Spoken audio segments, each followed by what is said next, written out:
Se você me perguntar como que eu definiria o jogo entre Flamengo e Cruzeiro pela 26ª rodada do Brasileirão, eu diria para você que, sem medo de errar, equilíbrio.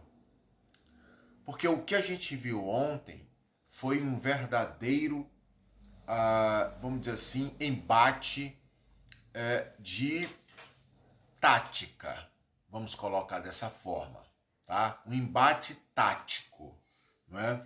Principalmente na parte defensiva, onde os dois times se comportaram, na minha concepção de ver, em excelência. Por quê? Basta ver o quanto que os goleiros trabalharam, tá? Os goleiros, para mim, ontem foram peças chaves nesse jogo. Então, tanto o Cássio como o Rossi mostraram a sua capacidade técnica de ser importante para os seus clubes, tá? O Rossi, para mim, fez defesas muito mais decisivas, muito mais importantes, mas o Cássio também, do outro lado, foi decisivo para o Cruzeiro em suas defesas. Mas ontem o que eu particularmente consegui ver foi um jogo super equilibrado. Enganou-se, né, aquele que achava que ia ver um jogo onde o Flamengo ia, como se fala hoje na gíria, né, amassar. Não vi isso, nem de um lado, nem de outro, tá? Eu já imaginaria que esse jogo ia ser assim, porque nunca passou pela minha cabeça que o Cruzeiro, depois de jogar o que jogou, ou melhor dizendo, o que não jogou contra o Vasco, iria repetir o mesmo contra o Flamengo. Ah, mas nunca. Nunca, até porque o Cruzeiro, ele sabia que se ele perdesse esse jogo, ele estaria praticamente dando adeus ao confronto direto com o Flamengo na briga pelo título. Basicamente isso, tá? Até porque o empate para o Cruzeiro, olhando da perspectiva de tabela, não foi interessante para o Cruzeiro. Foi muito pior para o Cruzeiro do que para o Flamengo. Porque o Cruzeiro, inclusive, perde a vice-liderança para o Palmeiras, que tem 2 jogos a menos, tá? Quando comparado com o Cruzeiro. Entendeu? Então, para o Cruzeiro, o empate ontem foi um péssimo negócio, considerando, inclusive, que ele já vinha de uma derrota. Então, o Cruzeiro sai, faz 2 partidas fora e ganha 1 ponto, tá? Perdendo, como eu falei, a vice-liderança para o Palmeiras. Então, foi um péssimo negócio esse empate para o Cruzeiro, olhando da perspectiva de tabela. No final das contas, o que vai valer é justamente isso que eu estou colocando para vocês, né? Quem soma mais pontos será o campeão. E aí o Cruzeiro sabia que se perdesse o jogo, ele praticamente estaria dando adeus ao campeonato, principalmente considerando esse confronto direto com o Palmeiras e com o Flamengo. E aí, umas coisas que a gente acaba, sabe, não entendendo, né? E eu já falei isso e vou voltar a falar, e sempre que eu entender que devo falar, vou falar, tá? A torcida do Flamengo continua sendo o principal rival do Flamengo, o principal adversário do Flamengo. É aquela parcela da torcida que entende que o clube de regatas do Flamengo, por ter os jogadores que tem, por ter o dinheiro que tem, deve ter a obrigação de ganhar todas as partidas. Ou então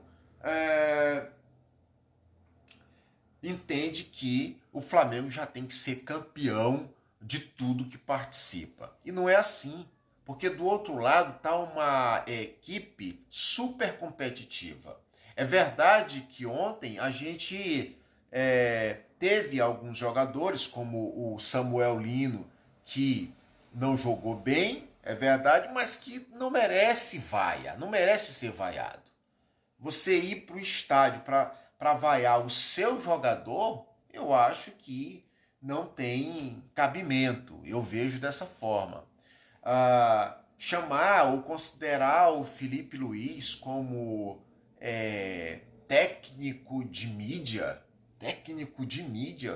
um cara que só tem 1 ano como técnico profissional, e aí quando tu olha para o outro lado, tu tem um cara de alta experiência, que é o Leonardo Jardim, que já rodou praticamente toda a Europa como técnico, tá? E agora está fazendo um belíssimo trabalho no Cruzeiro, e você chamar o Felipe Luiz de técnico de mídia, eu estou aqui retransmitindo comentários que eu vejo pela essa internet afora, né? E o que eu ouço também. Então, eu acho que não. Eu acho que o Felipe Luiz, em tão pouco tempo, com pouca experiência, ele consegue ser tão competitivo como qualquer outro técnico que já tem experiência. Basta ver esse duelo contra o Leonardo Jardim. Felipe é um estudioso. Agora é lógico, nem sempre todas as partidas vai dar certo. Nem sempre as suas escolhas serão as melhores, tá? Fala-se muito, por que não botou o Pedro? Ou por que botou o Pedro só no final? Gente, se nós formos analisar, o Pedro, ele não vive o melhor da sua forma, tanto, principalmente técnica, tá? Principalmente técnica, ele não vive. Tá? O Pedro entrou contra o Estudiantes do Maracanã, fez um gol, é verdade, mas perdeu o outro, como a gente fala, feito. Perdeu um gol feito. Tá? Entrou como titular no jogo de volta contra o Estudiantes, também não rendeu. Entendeu? Também não rendeu. Então não é que o Pedro está sendo reserva, absolutamente reserva. Não. Ele está entrando, mas às vezes que entra não corresponde à altura, porque não está vivendo o melhor da sua forma. Entendeu? É evidente que quando tu vê um jogo como o desse, que o Flamengo teve algumas chances, você pensa, faltou o matador para empurrar a bola. Né? É verdade, mas são muitas variantes que precisam ser consideradas.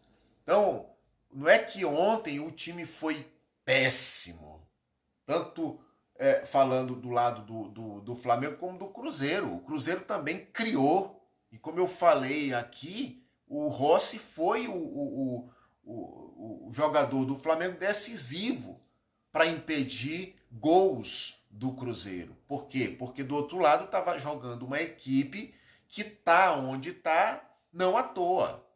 Então isso tem que ser valorizado também, tá? Então, para quem não sabe, o Flamengo só perdeu até agora 2 vezes no campeonato, e uma dessas vezes foi justamente para o Cruzeiro. Entendeu? Então, assim, olhando o conjunto da obra, o resultado de ontem não foi para o Flamengo dos melhores, mas também longe de ser o pior resultado. Eu vejo muito dessa forma, tá? Queria fazer aqui também um registro do público, né? Então, 67.873 pagantes e 72.565 presentes, recorde de público, né, nesse novo Maracanã. Então é isso. Domingo tem mais jogos, sábado, domingo, né? Para quem quer acompanhar, a gente vai estar aí ligado para estar comentando, para estar analisando, porque o campeonato, como eu falei, ninguém está desgarrando. Ninguém está desgarrando e dificilmente isso acontecerá. Abraço.